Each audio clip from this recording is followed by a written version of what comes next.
Well, hello, everyone. Welcome to this next episode of From There to Here. I'm your host, Lawrence Temple, and I have a very special guest today. This is James McCloskey. I met him when he was a teenager in high school once upon a time. And I don't like to say too much of an intro to about most of my guests. I like it to come out as we go along, but he works in kind of an unusual intersection of sports and fitness, but also of mental health. And he's going to kind of share some of his expertise in both of those realms and just his journey from to what he's doing now and where it started, where it came from. So I've been looking forward to this interview for a long time. So, Mr. McCluskey, how are you doing? I'm doing well, Mr. Temple. Thank you for having me. And yeah, just as you said, just I step in my career now fully as a mental health therapist, and just going from playing football, being a part of a team my whole life, it's been pretty easy to make that transition, and I've been loving it. It was a little weird at first not playing football or like doing sports, any of that anymore, and just focusing really more so on like academics and career. That was a huge change in me, and that took a lot of adversity just because it's unfamiliar. So it's really just change is scary, and I think that's a normal feeling that a lot of people let themselves kind of get discouraged because change Hmm. and like fear they could be made to feel like they're not supposed to be doing it. When Okay. in reality, it's just like a true step of like getting to that next level in reality. Goodness, you're dropping bombs on us already, and we haven't been talking for 2 minutes. I love it. Let's go back in the time machine. You're in the mental health world now. Yes, Let sir. me take you to the 11th grade. You're in high school playing sports. What did you think your life at this point was going to turn out like back in those days? What did you see over the next 5, 6 years when you're 16, 17? What did you think the Yeah. path was? I would say, to put it bluntly, at first, I would say not at all as it turned out. And Oh, I always hear that. yeah, and I would say like if you said that to 11th grade James, I think he would get a little like frustrated, like, well, why am I doing all this? Because my whole life, as you know, like especially in high school, was like football. Yeah. I would wake up, I'd go to school. After school was football practice, and after football practice, I went to my personal trainer to get more training in. Okay. Like I rarely had time for anything else. So I would say to answer the question fully is like I figured I'd be, graduating college as a college football player, going somewhere big with football. Because again, that was my whole life. I never planned for anything else. Okay. Okay. And so where did the transition come from, like ending football and going into towards the path where you are now? What was that transition? So I mean, a lot of the transition was based on like my physical body just kind of giving in. I had a really bad injury, a few bad injuries, but one of them cracked my lumbar spine. Oh, I had like a slight fracture in my back, and I never really went in to get it checked out. I always just wanted to play it. I never wanted to be benched, so I just kept going. And when I right. got to college, I had my NCAA physical, and what they do is they pretty much run through like all of your old like medical records, all your old X-rays. So they Mm, saw a lot of like histories of like just X-rays and MRIs for my back. So they redid it, and they said like just comparing the two X-rays, they were just like, why are you still playing football? wow. Very blunt about it. They were like, we don't even know how you're walking, let alone playing football, because your back is just filled with scar tissue, filled with cracks, like just degenerative disc disorder, like all this crap. I'm just like, what? Wow. I was really unaware of it. But later that year, JU actually like got rid of their football team completely. Okay. So, because I was really wrestling with not playing football, because again, like as I was saying earlier, like that was all I ever knew. It was all I thought that I was good at, and Okay. and for the longest, like that is why I felt like I was even here. It's just like I'm just an athlete. I'm just an athlete. I'm just an athlete. Yeah. So, the transition really started because football was like actually just taken away from me. I had really no choice, and it was the first time I had to open my eyes to actually like maybe this isn't what like God has in store for me at all. All right. And that is where I found a lot of my peace in that whole transition, because I was terrified, because again, like my whole life just stopped. And at that age, when I was like a freshman in college, thinking I had it all figured out, and then to have, I think the big man upstairs be like, actually, you have nothing figured out, not even close. You're about to find you're about to find out you're not in control of this. And I think that's like where I found the most peace, honestly, is like when I relinquished that control Hmm. and gave it to somebody else who really has my best interest at heart, someone who's always been there and I've kind of ignored sometimes a lot of my life. Okay. I really just like gave that control over, and I was like, okay, I can breathe now. I was gonna. You make me think of a friend of mine who played football from Pop Warner through college, and even had a little like training camp visits or whatever with some proteins. But then he realized at a certain point, no, that it's over. Like I'm not gonna. Football is done for me. And he Hmm. talked about how hard it was that really he had only seen himself as a football player. That's all he saw himself, and it took him some years to kind of Yeah. learn to think of himself as something else. Would you say that's similar to how you felt? Oh, absolutely. Like I think being a part of not even so much of like being a part of like the team aspect, but like you develop an identity as a not even like strictly a football player, but just as an athlete. Okay. Like you develop that identity. So that's a part of me that like I really found all my confidence, my self-esteem, all of that was through football, right? Okay. So I really had to reteach myself. And I get like when I got to college now, I lost football, it opened my eyes to what was really important, and that's when I started joining like my Christian groups. Uh, Ah, so I went into Campus Connections, and it was led by a man named Pastor Pastor Tom, and he was awesome.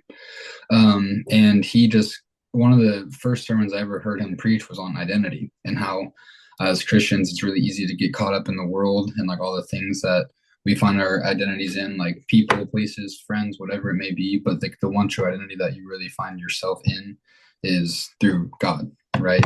wow. And having that faith in that relationship with Him internally, and like allow like whatever like your mouth speaks what your heart like the heart's desires. You know what I mean? Mm, So when you are constantly looking for like that exterior validation from the world, and you're yeah. gonna have pretty empty and pretty lonely, depressed, and very confused. And that's exactly how I felt after football.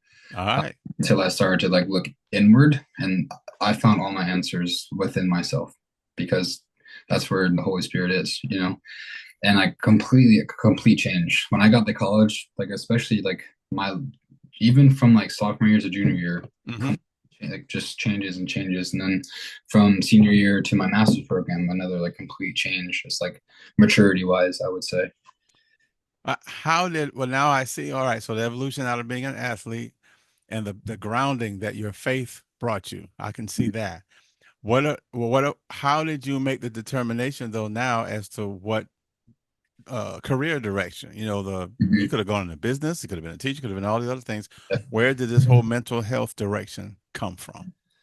Oh man, that is a that's a question I've actually answered a lot, and each Huh. time it's I don't want to say it's hard to talk about, but it's each time like I'm equally as passionate. No matter how many times I talk about it, I still remain as equally passionate as the first time I ever answered that question. Okay. Honestly, just being in my upbringing, I experienced a lot of mental health up close, not even just from like my personal stuff, but just family, friends. When I got to college, like even like towards the end of high school, I started to lose friends. In college, I lost a few friends just to like motor accidents, and I also lost two friends to suicide. Okay. And like my freshman year, I took psychology, and I was like, I really like this. It's pretty cool. It's different. I actually enjoy going to class, which is a huge thing for me. I never liked class. So like that was the first time like it piqued my interest. But I just kind of the more and more I went to class, the more and more I kind of felt like a connection to it. Hmm. And the thing is, when I would go to psych and I would go after school, obviously I'd go to these campus connections, and we just talked a lot about Jesus, right? And one of the main things Jesus did was just walk around and like help people, like, and he rolled with people who all like needed the help just as bad as the people they were helping. And I that stuck out a lot to me with the book and the gospel and all of that stuff. So when I think about, especially like fast forward to like me now today, like a couple hours ago, like Yeah. it's nice. I feel like I'm doing what I was truly called to do, and it has nothing to do with picking up a football or putting on a helmet. You know, Wow. I'm being able to walk. I think the path that the Lord has, not even in store for me, but for all of us, right? Like to help others in need and spread the gospel every chance that we get. Like that's our true mission. All of us have that in common. And it's not something I can always just like say all the time, but like Yeah. I know moments where I can share a brief part of my story that could plant the seed, and I just keep going from there. Um, but surely, like just to full circle it, Yeah. I would say like mental health is a big component of me. Like I feel confident in Yeah. to help others. Like I think I can be put in a room with anybody and I can conceptualize them and understand them within an hour. And I think that is not me. Like Uh, that is not a gift that I've learned in school. That is not a gift that I have studied. That is yeah. something that was put inside of me at birth, and I'm finally like walking into that and like feeling myself, like filling out like that, like growing into myself, so to speak. Like Okay. I've felt that like it's not, this isn't a skill like I learned in a book. It's definitely like something that God had planted in me and a long time ago. Got that. Let's uh let's take James under the microscope for just a second. Well, how old are you now? Right now I'm 25. I just turned 25 this past October. With kind of with the knowledge that you have now, in your profession or just as a person, if you look back and I don't know, go back 5 years, I guess, how would you say you as a person are different at 25 than you were old at 20? Can you even put yourself on a lab table like that and analyze how are you different? The first word that came to my head instantly was maturity. I think I'm a lot more comfortable with being exactly who I am now. And I Mm, think when I was, especially like, man, when I was 20, I felt like I was in a constant need to seek approval, whether it was from my dad or just like my friend group. I always wanted to be liked. I always wanted to be like the best. I always wanted to be the favorite. Right. yeah. And like, I think that's something that was revealed to me through just time, and time with myself is the only person I really aim to please or like is God. And granted, obviously, I want my mom to be proud of me. I want my dad to be proud of me. I want my fiance to be proud of me. All Of of that's course. very important to me. However, there's just like a profound peace that is not explainable with like human words. I think it's just a feeling that you get. Yeah. You start walking a certain path that I know you're familiar with. Those questions are just naturally answered, or I should say, supernaturally answered for us. Well Um, said. Yeah. because it's truly like I think the closer you get to God, the more you realize certain things about yourself that don't align with you and align mostly with the world. But you were so involved in the world for so long because they're seeking that approval, seeking whatever it was, money, Hmm. popularity, whatever, like certain things, whatever it is, where you start to not like those things and find more peace in that the spirit inside of you. And It's I think how I grew my maturity is I just focus more so on this instead of like all that out there because there's a lot out there and you can get stuck pretty easily. yeah. I'm just thinking about teenagers that I deal with at school and stuff who just they fit the description of exactly what you're talking about, which I guess is Hmm. a typical teenage thing, right? Looking to everybody else for your cues instead of what's in here. Right. Um, with you being a younger man for one, and being a professional, when you just look over the landscape of people in your general age group, in their 20s, let's say, Mm. this is not a professionally asked question, but you'll know what I mean.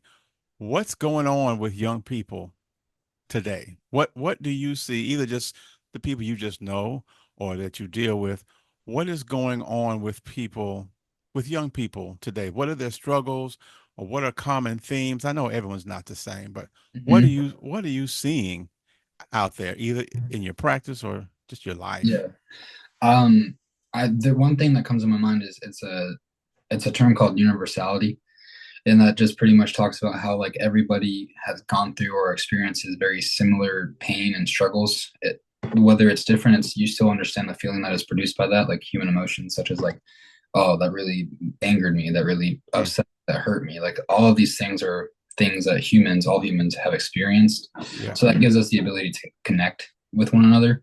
But I think with young people today, I think the biggest problem that I see, like with my clients, is a lot of them have a difficulty with connection through Okay. whether broken families, like dad's gone or mom's gone, Okay. abuse, trauma. There's a lot of trauma with like these young kids these days. And I feel like it wasn't like this. I don't want to say, I don't know, like when my parents were younger, Yeah. because a lot of people at these schools and like a lot of like the parents, they always say like, mental health just wasn't a thing when I was a kid. And I combat that with, well, it was. It just wasn't really observed. It wasn't really Yes. talked about. I think because of the lack, I don't want to say lack, but the absence of that communication has been passed down as like a, I want to say like a generational curse almost, right? Okay. Like if mom and dad didn't know how to talk about their feelings or express healthy anger or express their sadness in like a healthy way, right? Then their kids probably won't develop that tactic or trait either. And they Hmm. also learn to like keep it all in, to suppress it, to bottle it up. So I don't know why my kid's so angry and acts out of anger so much out of nowhere. I'm like, well, he's bottling it up somewhere because he doesn't know where else to put it, right? Okay. And I think a lot of that is you also have to take a look into just like human development and child development because growing up, I think it's important for like for discipline to be entered into. When you're young, you have to be like taught like this is right, this is wrong, right? Okay. And you have to like with use of like conditioning and like reinforcements, like because if you keep like letting a kid act a certain way, they will continue that even into early adulthood, even to like full adulthood, right? And then that's when we see a lot of like those deviant behaviors. It's like the least amount of structure you have growing up, the more structure like angers you once you get older because you're not used Wow. to it, right? So I think a lot of like to answer the question with the best I can, I would say like the biggest problem I see these days is like just like that gap in emotional intelligence. Like a lot of these young kids don't really even know what they're feeling. They just don't like it because it's not familiar. It's not Okay. talked about. So they don't necessarily know how to process it. And wow, I'm flashing back to this different students I've dealt with in my own Mhm. life or all kind of things just from what you're saying. I noticed something because unofficially, everyone's an amateur psychiatrist except the professionals like you. But something I thought I've observed, and maybe you can help me. When I look back at students I had in high school, who now the oldest are in their 40s, and then, but most of them are in say 20s, early 30s. Mhm. You mentioned losing some people to suicide. Of the Mhm. suicides that I'm aware of, it seemed like the majority of the ones who took their lives were not kids that I remember being the struggling DF student, always in trouble, skipping school. I can't think of one case I know where that kid, took their life. But the kids that I Mhm. am aware of who did take their lives, if you looked at them in high school, they were what I call the beautiful people. The kids liked them, the adults liked them. They were in the right clubs. They were the popular kids. Had a world on a string. In my Right. amateur looking around, those seem to be the kids I encountered who later on took their own lives. Does Mhm. that resonate with anything that you've seen or Definitely. anything from that? Definitely. I say I call it like the curse of the high achievers. Mm, And I think a lot of the ones who do commit suicide are really do present like there's nothing wrong, right? yes. And I think those are the people that, if you're always happy and nothing's ever wrong, those are the people that I have a genuine question to ask, like, are you okay? And you can always tell when they're not because they're going to look at you and yeah, yeah, but their eyes tell you a completely different story. Like Huh, huh, eyes, you can never lie because your eyes tell everything that you're hiding. But I would say like with the high achievement is like these kids who like yeah they have it all together, but they feel like in their mind they need to have it all together. They need to have the high grades because they're so terrified of failure. They don't want to feel like a failure because they already tell themselves that probably every day. okay.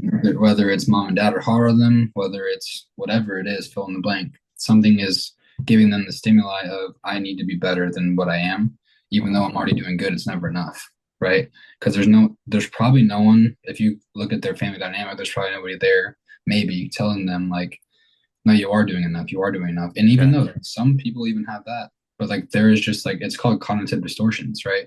Where like we think of something that's does not line up to what either is true, it's not rational. It Yeah. could be very irrational, but that has to be broken through like talk therapy. You just have to like lay it out there, right? You can't just keep it up there for too long because it does kill you. Your brain has the power to destroy you. When you mentioned the cognitive distortion, I talked to a former student of mine who's an adult, and she said Mm-hmm. she found some old photos of herself when she was a little kid. And she Hmm. remembered that at that age, she always felt that she was overweight or fat. But she looked at these pictures of that age and she realized I was not fat at all, but somehow in my head, I always saw myself as that. And she realized Hmm. she had that difference between what was real and what she thought back in Right. those days. Hmm. One thing I work on, because that's something I struggle with even myself. Like I go to the gym probably 2 hours a day, and I'm still like so like, oh, why do I look like this? Really?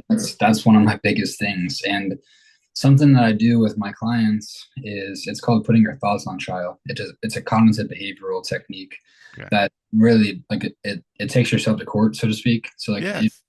if you have a thought like we'll just use this like I'm so fat, and then so you say, okay, like what supports that, like what makes you think that is true, right? Mm-hmm. Well, the way I look. Okay, well, what's some defenses against that? Well, people tell me every day that like I look great, I'm getting big muscles, I'm losing weight, like so Yeah. it helps you kind of accept some other form of like communication, right? Because our brain, we ourselves are our own worst enemy. Often, that's often the case because Okay. we spend the most time with each other or with ourselves, right? So often, like it's not necessarily easy to accept a compliment because we're used to filling our brain with that narrative of I'm not good enough, right? Okay. So why would I believe you if you told me I am? You know what I mean? And it's that's like that familiar, like it becomes habitual in your mind, right? So even my clients, for example, when I tell them to do this, like if I like talk about like positive affirmations or just replacing the negative thought with a positive, that's Yeah. another thing I do is like if you say one negative thought about yourself, you have to write down three. Like you have to like Mm. overload it with that positivity. And that's frustrating. And I understand why it is frustrating. But my defense against them is, well, if it's so easy for you to say the negative, you have to make it just as easy to say the positive, right? Because both, like, one can't exist without the other, right? There's Yeah. light and dark. You can't just live in the darkness, man. You gotta appreciate yourself, right? Got it. So that's something that I really try to create that reframe of is it's really not as bad as it may feel or not as bad as it may look. It is as bad as how you interpret it. Like, what is your perception of what you're feeling? And it helps you just look at it from a different perspective. If I can get like one of my clients to Yeah. look at something from a completely different perspective, I got them. Yeah. That's like my main goal half the time. When I have when I put these episodes on YouTube, I have a little title slide with your name and all that, your title and stuff. And I normally try to find a phrase that the person said as like the little subtitle. And when you just said Mm-hmm. you can't just live in the darkness, that's powerful. The way that Mm-hmm. you that's powerful. That might be the subtitle I love of that. this. Wow, man, that is strong. Mm-hmm.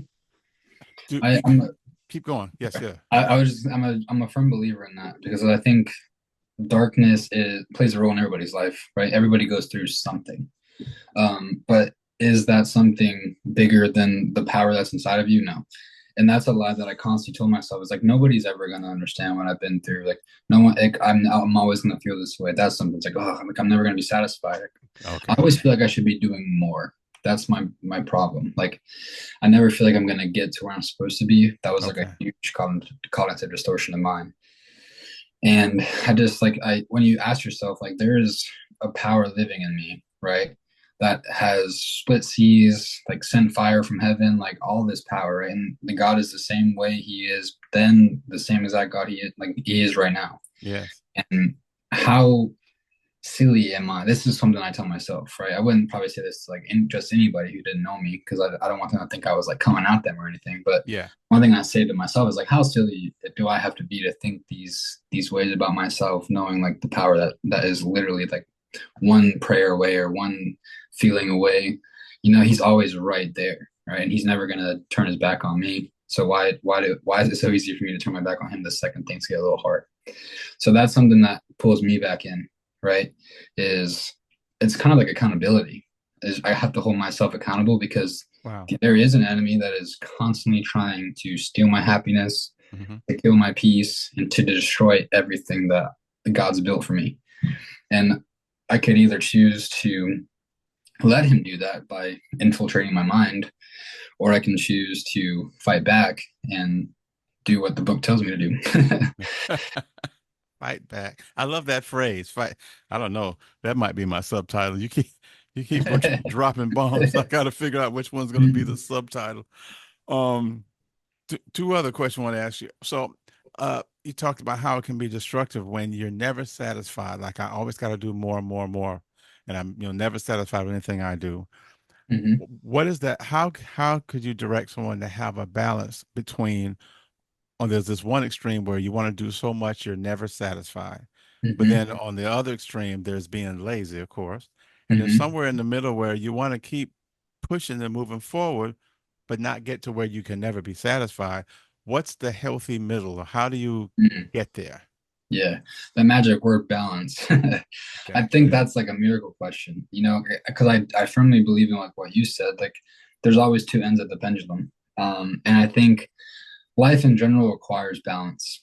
Like even for like a job, for example, like yeah, like a lot of people want to make so much money, but those jobs you often like you'll never see your family.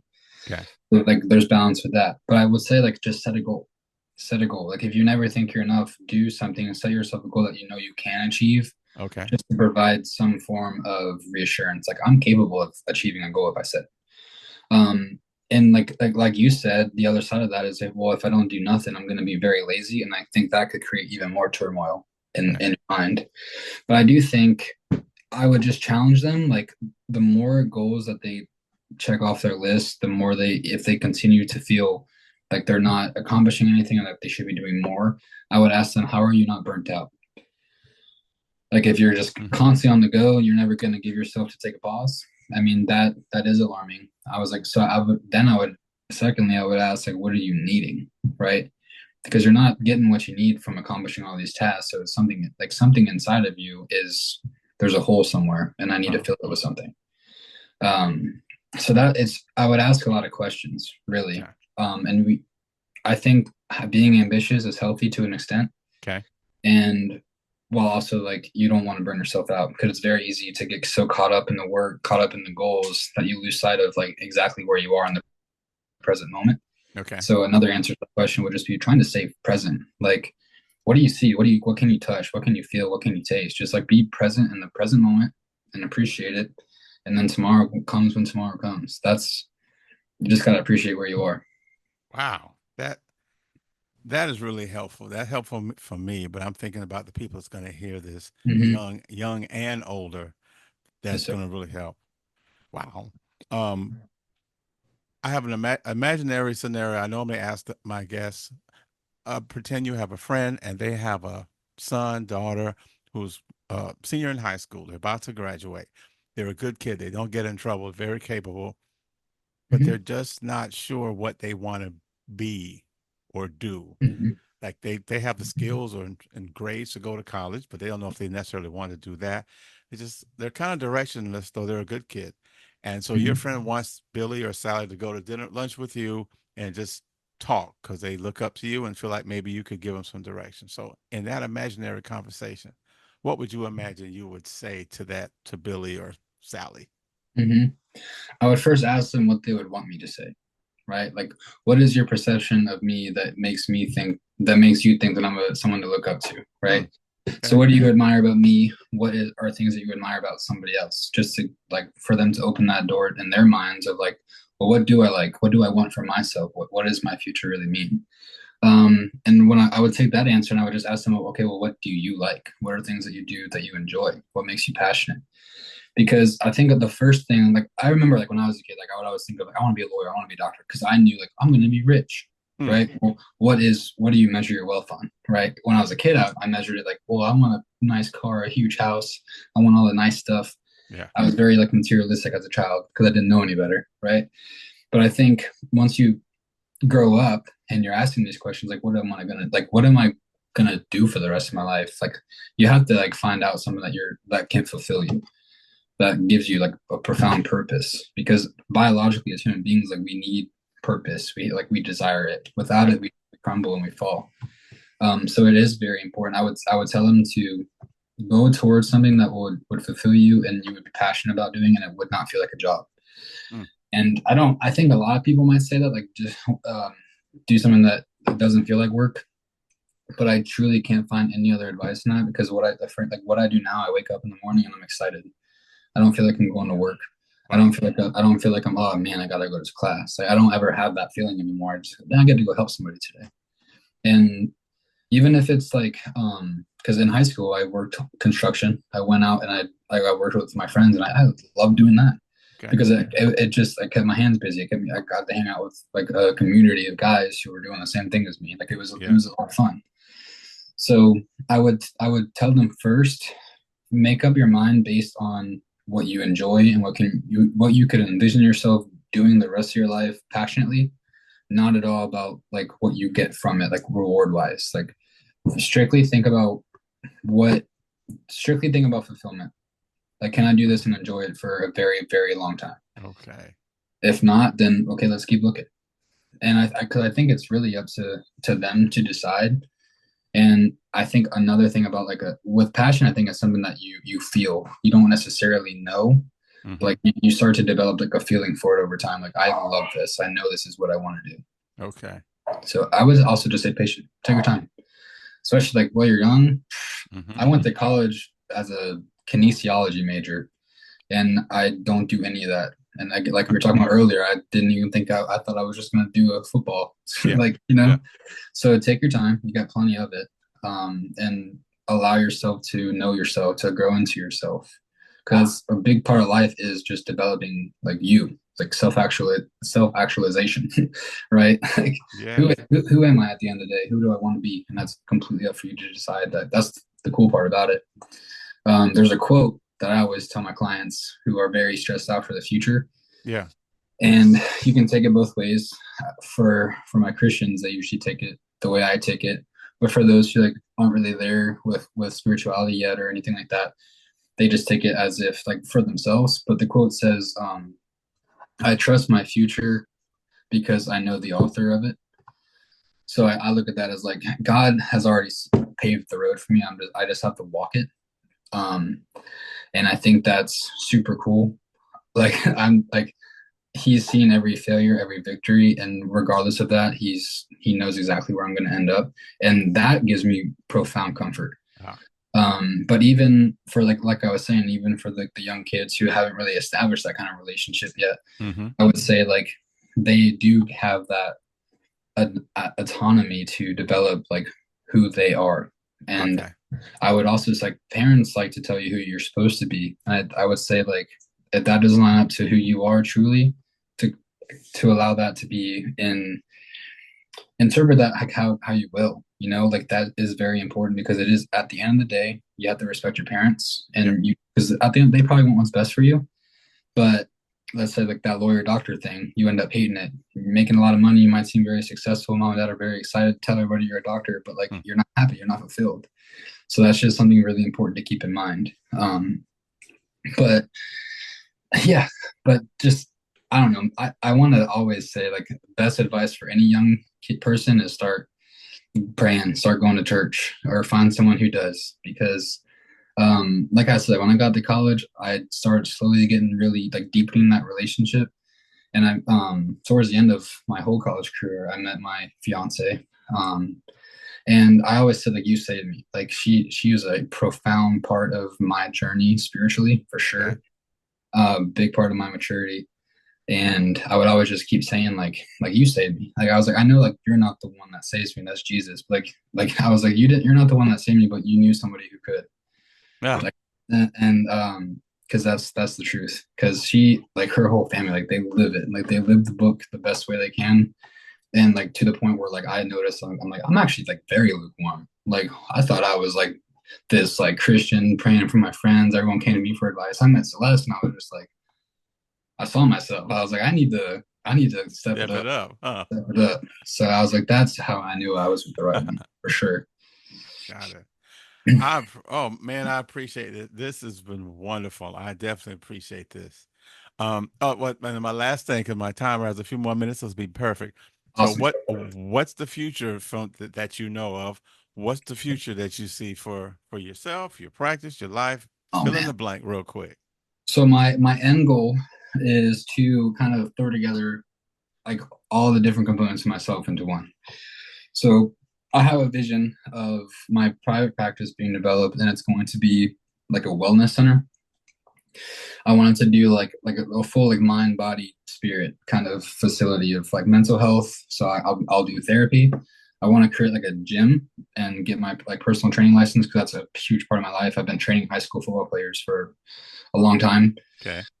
So like that is going to be a big part of it too. So I'll have like a mental health, a physical health training, and then also just like I'll try to get like Bible studies and like certain things like that. There's a gym I go to here in Daytona, and he came up and talked. The owner of that gym, he talked to me about creating like a Bible study for men inside of the gym, and I was like, that is a good idea. I'm going to hold on to that. Got that. So that's like my like 5 to 10 year goal is to just have this like facility to just like help people, and try to make it like as big as it possibly can get.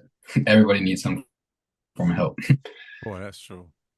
That's amazing. I love it. I love it. Thank you, James. I appreciate that. You're very Um, welcome.